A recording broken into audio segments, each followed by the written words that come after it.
पालागन। मैं अतुल चतुर्वेदी, फिरोज़ाबाद से। Our heritage YouTube channel के चतुर्वेदी हेरिटेज सीरीज़ का अगला एपिसोड लेके आपके सामने प्रस्तुत हूँ।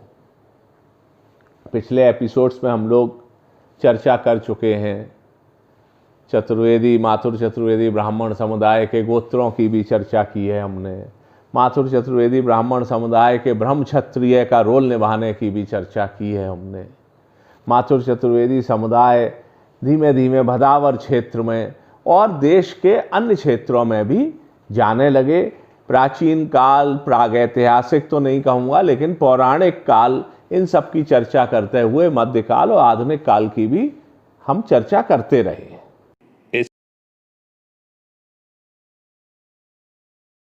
इससे पिछले यानी कि 17 नंबर के एपिसोड में मैं आपसे चर्चा कर चुका हूं कि कुछ ऐसे चतुर्वेदी परिवार भी हैं जिनके नाम में आपने देखा होगा कि उनके नाम के आगे सिंह लगता है। दूसरी चर्चा पिछले एपिसोड में मैंने आपसे की थी कि जो लोग प्राचीन भाषाओं के, ज्योतिष के, तंत्र के विद्वान चतुर्वेदी ब्राह्मणों में, श्री माथुर चतुर्वेदी ब्राह्मणों में हुए हैं, उनके विषय में 17वें एपिसोड के बाद उसी की निरंतरता में इस 18वें एपिसोड में जो चर्चा मैं आपसे करने जा रहा हूं, उसमें मैं आपसे बात करूंगा कि कैसे हिंदुस्तान का बादशाह हुमायूं भागा भागा फिर रहा था और उसका पीछा हो रहा था, और तब हमारे ही श्री माथुर चतुर्वेदी समुदाय के चौबे चिंतामणि जी ने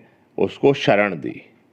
इसके अलावा ये भी बात होगी कि जयपुर के महाराजा भारमल की कैसे चौबे चिंतामणि जी ने मदद की। आगे और भी चीज़ें हैं, इसके लिए आप एपिसोड सुनिए। लेकिन उसके पहले मेरा आपसे कहना है कि इस एपिसोड को लाइक करिए, सब्सक्राइब का बटन दबाइए और शेयर करिए, और जो बेल आइकन है उसको दबाइए। अब इस एपिसोड की शुरुआत में हम सबसे पहले चर्चा करेंगे गंगा के किनारे की हवेली और हुमायूं के किस्से की। प्रतापगढ़ जिले के कुंडा तहसील के करेंटी गांव में आज से सैकड़ों साल पहले ऐसी घटना हुई थी जिसकी चर्चा लोग आज भी करते हैं। इस गांव के व्यापारी चौबे चिंतामणि ने मुगलों को चीनी देने से इनकार कर दिया था, जिसके बाद मुगल सेना ने यहां चढ़ाई कर दी थी। लेकिन चौबे चिंतामणि ने रातों रात हजारों टन चीनी गंगा में फेंकवा दी, जिससे करेटी से लेकर बनारस तक पूरे गंगा नदी का पानी मीठा हो गया।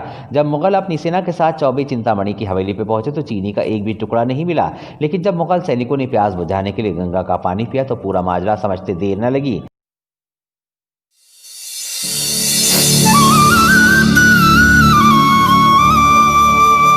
किस्सा ये है कि जो हुमायूं बादशाह था हिंदुस्तान में, बाबर का लड़का, उसको शेर शाह सूरी खदेड़ रहे थे। एक चतुर्वेदी परिवार चिंतामण चौबे मथुरा वृंदावन से निकले थे, और वो मथुरा वृंदावन से निकलकर पहुंच गए थे शहजादपुर सिराथू तहसील इलाहाबाद में होते हुए, कड़ा देवी धाम से आगे बढ़ते हुए पूरब में, और उसके बाद गंगा की दूसरी तरफ पहुंचे और उन्होंने एक हवेली बनवाई थी। आजकल के वर्तमान प्रतापगढ़ जिले में करेंटी गांव है, उसमें गंगा के किनारे। सबसे पहली चर्चा उस हवेली की करूं, उसके मैंने वीडियो देखा है, फोटो देखी है। हवेली क्या, छोटा मोटा किला था। बड़ी बड़ी प्राचीर, ककैया ईंट की मोटी दीवारें हैं, और आज उस हवेली के अवशेष जो हैं उनके जब आप वीडियो देखें, 500 साल से गंगा नदी की लहरें तो उससे टकराती हैं, किंतु अभी तक वो जो गंगा के किनारे का हिस्सा है वो अक्षुण्ण है। पूरी हवेली अब तो उसमें भग्नावशेष ही रह गए हैं, लेकिन वो जो हवेली है वो बताती है, खंडर बताते हैं कि इमारत कितनी बुलंद थी। ये जो चिंतामण चतुर्वेदी जी थे करेटी जो पहुंचे, इनका बड़ा भारी व्यवसाय हुआ था। किंवदंती ये है कि इन पर गंगा जी की कृपा हुई और इनका व्यवसाय खूब फला फूला और वहाँ गंगा के तट पर ही नाव लगती थी जिसमें इनका चीनी, खांडसारी या उसका जो भी उस समय रूप रहा हो उसका बहुत बड़ा व्यापार था और नाव से वो माल आगे जाया करता था। तो ये जो चिंतामण चतुर्वेदी जी थे, इनके यहाँ घायल अवस्था में घोड़े पर कुछ लोग आए। मालूम पड़ा वो हिंदुस्तान के बादशाह जो खदेड़े जा रहे थे हुमायूं थे।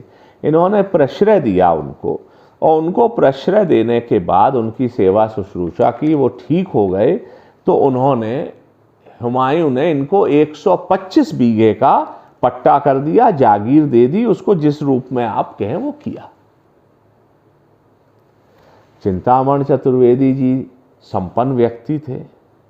हुमायूं आगे चले गए और शेरशाह सूरी ने हुमायूं को, जैसा हम लोग इतिहास जानते हैं, खदेड़ दिया। उस पट्टे का उस समय कोई महत्व नहीं रहा। अब इधर क्या होता है कि इन पर मुस्लिम फौजों ने दबाव डाला चिंतामण चौबे जी पर।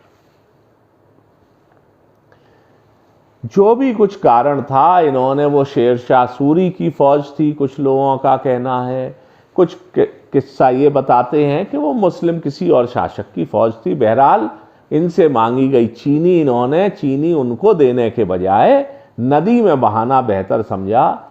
और ये बताते हैं कि जब बाद में वो सैनिकों ने, जब वहाँ पूछा, उन्होंने कहा हमारे यहाँ चीनी नहीं है। और जब सैनिकों ने गंगा जी का पानी पिया तो बताते हैं उनके चिंतामणि जी के वंशजों से मेरी बात हुई तो बताते हैं उन्होंने कहा कि आगे 40 किलोमीटर दूर इलाहाबाद था और आगे कुछ लोगों का कहना है बनारस तक कई दिन तक गंगा जी का जल मीठा रहा। वो इलाहाबाद तक रहा या बनारस तक रहा ये तो मुझे नहीं मालूम, लेकिन इतना निश्चित है कि गंगा जल बहुत दिनों तक काफ़ी बड़े इलाके में वहाँ पर शरबत की तरह मीठा रहा। कितनी चीनी रही होगी जो उन्होंने बहा दी। अब आगे किस्सा ऐसे होता है कि शेरशाह सूरी का समय हो गया और हुमायूं ने वापस हिंदुस्तान जीता और अकबर बादशाह हिंदुस्तान का शासक बना। अकबर ने जब कागज खंगाले होंगे तो ये मालूम पड़ा कि ये करेंटी में जो चतुर्वेदी जी थे, इन्होंने भी उसके पिताजी की मदद की थी। तो वो जो पट्टा था, जो जागीर थी, जो भी कुछ था, वो रीइंस्टेट किया गया और वो सारे इनको अनुदान फिर से दिए गए। एक दूसरा किस्सा यह है कि राजा भारमल गए थे, जब वो लौटे या जा रहे थे तो वहां उनको कुछ पैसे की आवश्यकता पड़ी। तो चूंकि अकबर से ही संबंध था चौबे चिंतामण का, अकबर से ही संबंध था राजा भारमल का, तो इनके अलावा वो किससे मांगते। तो इन्होंने उनकी मदद की और बाद में जब राजा भारमल जयपुर पहुंच गए हैं तो उन्होंने इनको बुलाया और वहाँ जयपुर में रामगढ़ की ज़मीन का पट्टा दिया और बॉन्ड बाद में मिले हैं जो 1950 के दशक तक भी वहाँ का इनके पास पैसा आता था। अब बाद में चल के इस परिवार का वहाँ पर आर्थिक पतन हुआ या लोग अन्य स्थानों पर चले गए हैं, तो जो इनके आगे के वंशज रहते थे, जब इनकी जानकारी में बात आई तो इनको ये हुआ कि वहाँ जो इनकी हवेली थी करेटी में, जिसको इन लोगों ने छोड़ दिया था रहना, उस पर कुछ लोग कब्जा कर रहे थे। तो मुकदमेबाजी हुई और आखिर में हुमायूं के उसी फरमान के आधार पर सुप्रीम कोर्ट ऑफ इंडिया ने 2003 में मुकदमा इनके पक्ष में सुनाया। यहाँ पर मैं आपको ये बताना चाहूँगा कि इनके जो वंशज लोग हैं वो बरेली में भी रहते हैं, करेटी में भी रहते हैं और कानपुर में भी रहते हैं। जब करेटी के विषय में मैं जानकारी कर रहा था तो सबसे पहले तो प्रोफेसर हेरम चतुर्वेदी जी ने, हेरम भाई साहब ने करेटी के बारे में बताया, लेकिन जब और लोगों से जानकारी हुई, हेरम भाई साहब ने भी बताया, तो एक मेरी बातचीत हुई श्री विमल चतुर्वेदी जी से जो बरेली में है। और जब बातचीत हुई तो बात में बात ये निकल के आई कि जो मैं पहले भी जिक्र कर चुका हूँ इटावा के शीतल प्रसाद जी का, शीतल बाबू जिन्हें हम कहते थे, और वो एक इतने अच्छे इंसान थे, इतने हम लोगों का साथ रहा है कि उनके विषय में मैं आगे अवश्य चर्चा करूँगा। उनकी बहन शकुंतला बुआ की शादी करेंठी हुई थी, उनके लड़के विमल जी बरेली रहते थे, और जब मैं बरेली किसी काम से शीतल बाबू के साथ जाता था तो इनसे मुलाकात हुई, इनके घर गया था। तो ये विमल जी का भी आभार मैं व्यक्त करता हूँ कि उन्होंने मुझे करेंठी के विषय में बताया। मैं कानपुर में रहने वाले और जिन्होंने करेंठी के इतिहास पर किताब लिखी है, श्री विजय शंकर जी, उनका भी आभार व्यक्त करता हूँ। उन्होंने करेंठी के विषय में मुझे बहुत जानकारी दी और फिर उन्होंने मेरा संपर्क करवाया करेंठी में रहने वाले उनके परिवार के ही सौरभ जी से। सौरभ जी ने करेंठी की कुछ फोटोग्राफ्स और वीडियो भेजी और मुझे जानकारी भेजी, कुछ व्हाट्सएप पर, कुछ जो छपा हुआ है उसकी कॉपीज भी भेजी। इन सबसे ही सहेज के मैं ये आपके सामने घटनाक्रम प्रस्तुत कर पाया हूं। तो ये लोग धन्यवाद, आभार और साधुवाद के पात्र हैं। करेंठी की जब मैं चर्चा कर रहा था तो देखिए, एक तरफ उस युग में चौबे चिंतामण का जो परिवार था, वो अकबर का कृपा पात्र जो हिंदुस्तान का शहंशाह था, और राजा भारमल ऑफ जयपुर, उनसे उनके लेन देन के संबंध के भारमल ऑफ जयपुर को जब राजा साहब को, महाराज जयपुर को ज़रूरत पड़ी तो करेंठी के चिंतामण चौबे जी ने ही उनको धन उपलब्ध कराया जब वो गया की यात्रा पर गए थे, जो मैंने जिक्र किया। उधर एक दूसरा परिवार होलीपुरा का, जिसका जिक्र मैं पहले भी करता रहा हूं, होली सिंह जी, भदौरिया नरेश गोपाल सिंह जी के सेना के सेनापति। जब दिल्ली में शेरशाह सूरी के वंशजों का राज्य गड़बड़ा चुका था, कमजोर हो चुका था,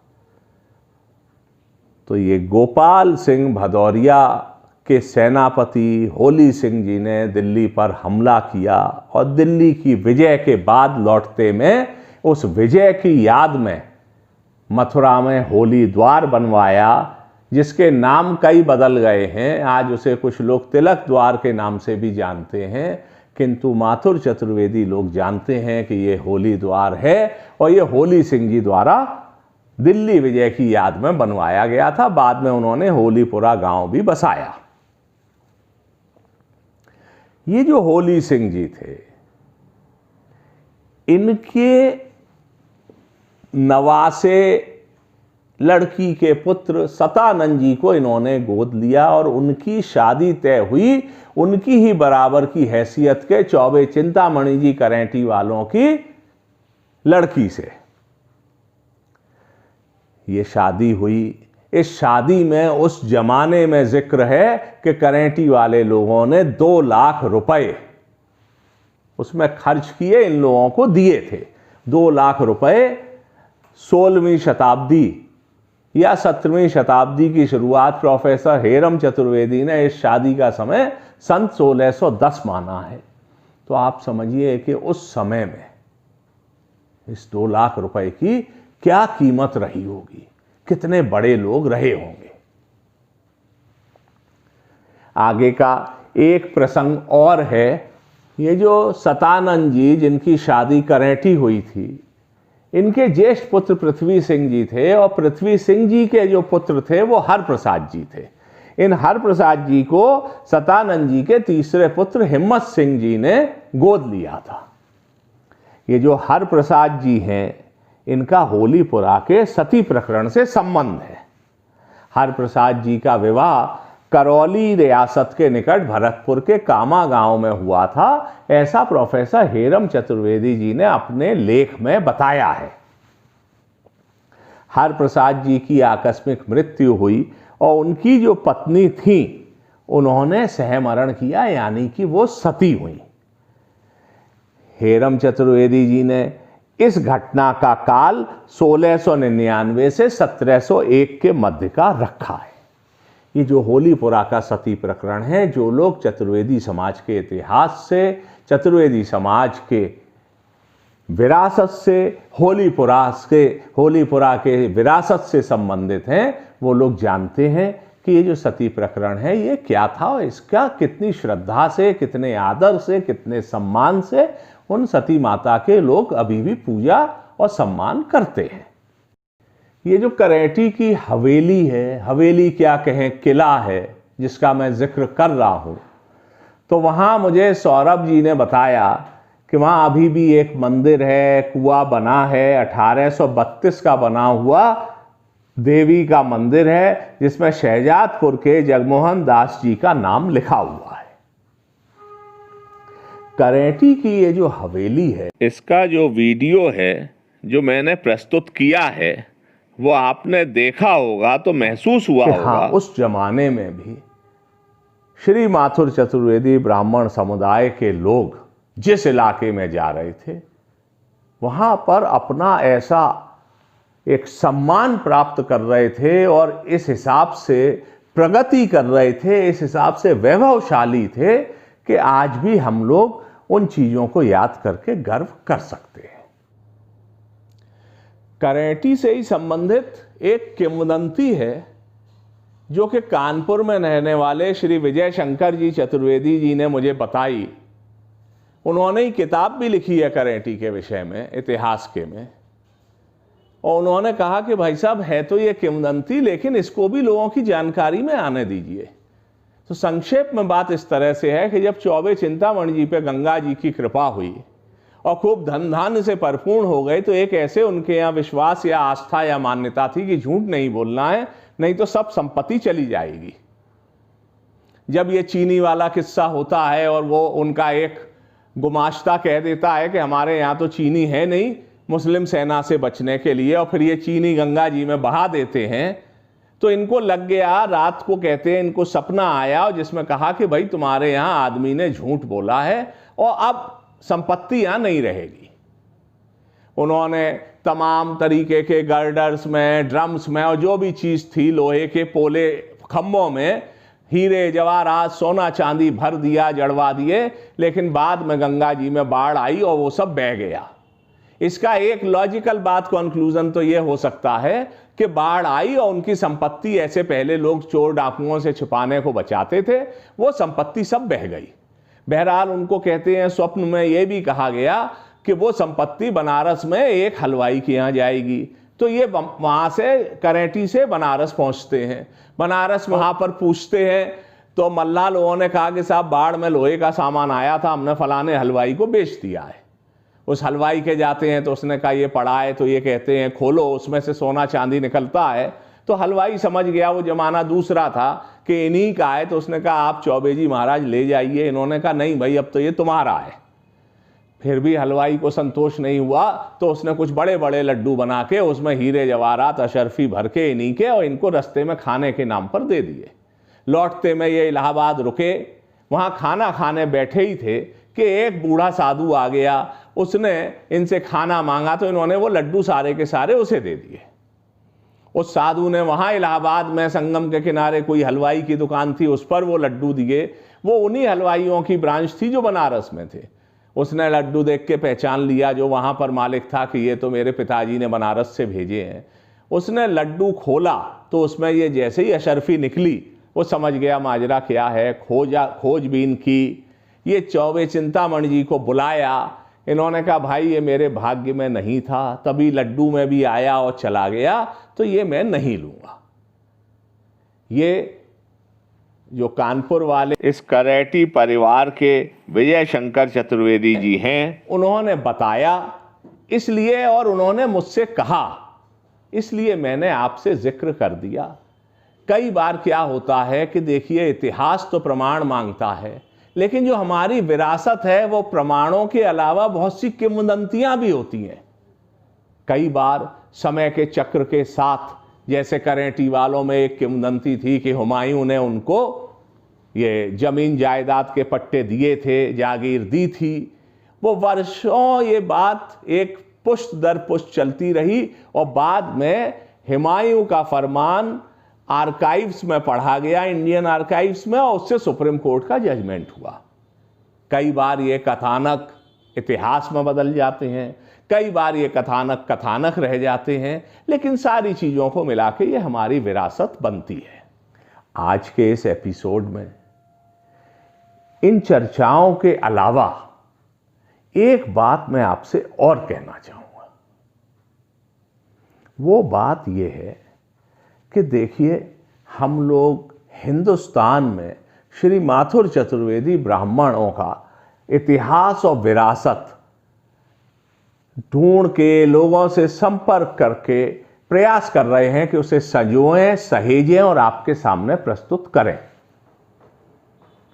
और इसमें ऐसा होता है, इटावा फिरोजाबाद के स्वर्गीय श्री महेश चंद जी, जो कि एक बड़े अच्छे शिक्षक और प्रकांड विद्वान थे, दादाजी बनारसी दास जी के भांजे थे। उनके पुत्र श्री आशुतोष चतुर्वेदी जी हैं, जो कि बड़े ख्याति लब्ध पत्रकार हैं और रांची में रहते हैं।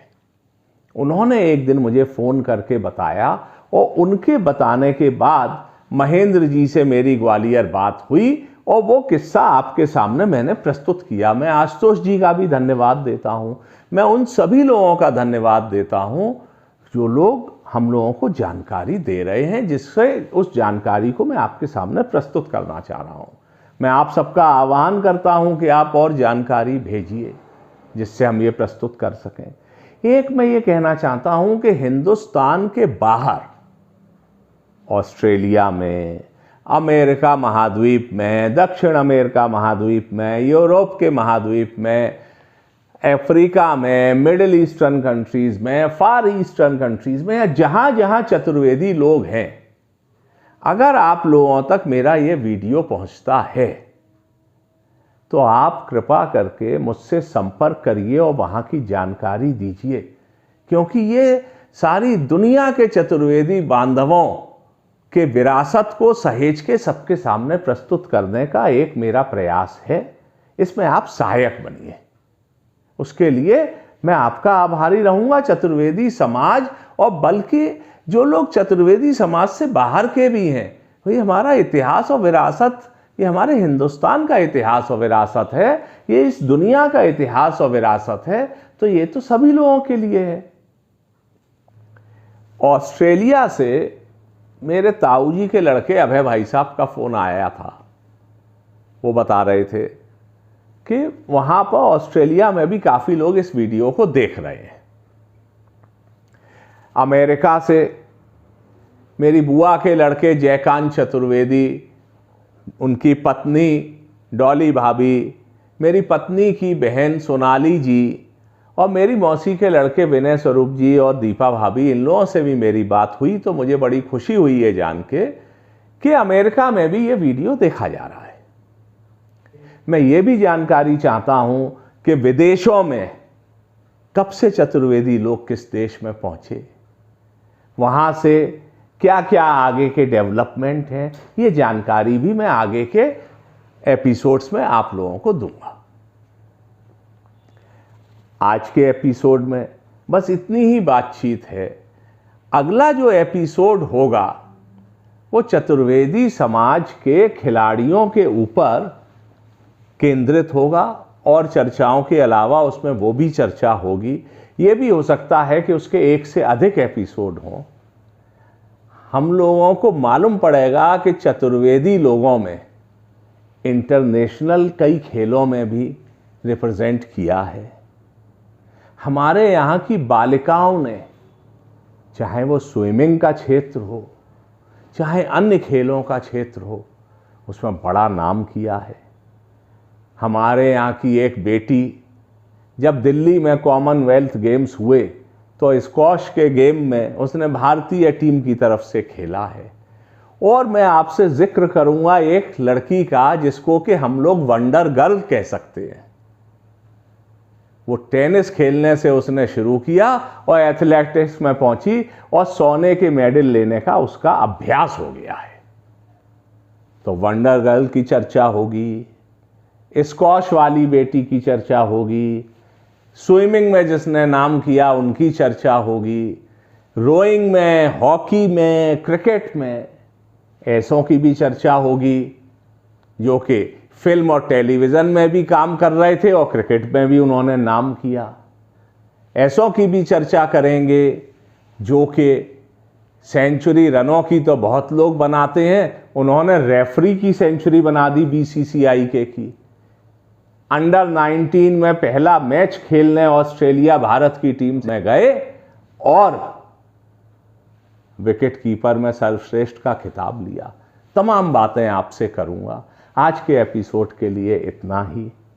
अभी भी कोरोना गया नहीं है, सावधानी रखिए, सारे नियमों का पालन करिए, कोई लापरवाही मत करिए, स्वस्थ रहिए और आनंद से रहिए।